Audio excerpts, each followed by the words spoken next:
Last video के अंदर हमने अपना ये टास्क कंप्लीट कर लिया था स्टॉप द गेम का। और अगला टास्क हमारा ये है कि जब हम इस ऑब्जेक्ट को पास कर जाए, जंप कर जाओ, ये ब्रेक ना हो एग, तो हमारा स्कोर जो है वो इंक्रीज़ हो जाए 0 से।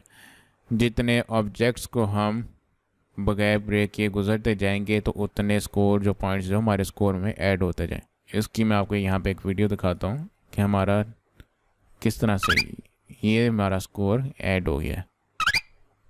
तो चलिए अब इसको एम ब्लॉक के अंदर देखते हैं किस तरह से करेंगे।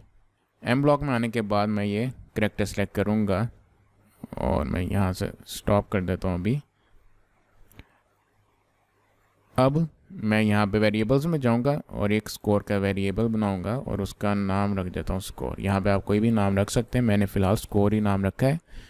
जब जंप करे तो स्कोर जो है वो 1 उसमें ऐड हो जाए, और जब भी गेम स्टार्ट करूं तो मेरा ये कि स्कोर 0 हो जाए।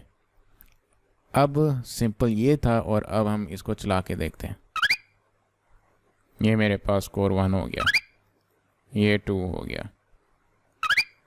इस तरह से ये हमारा एल्गोरिथम सही चला और ये ब्रेक हो गया और गेम एंड।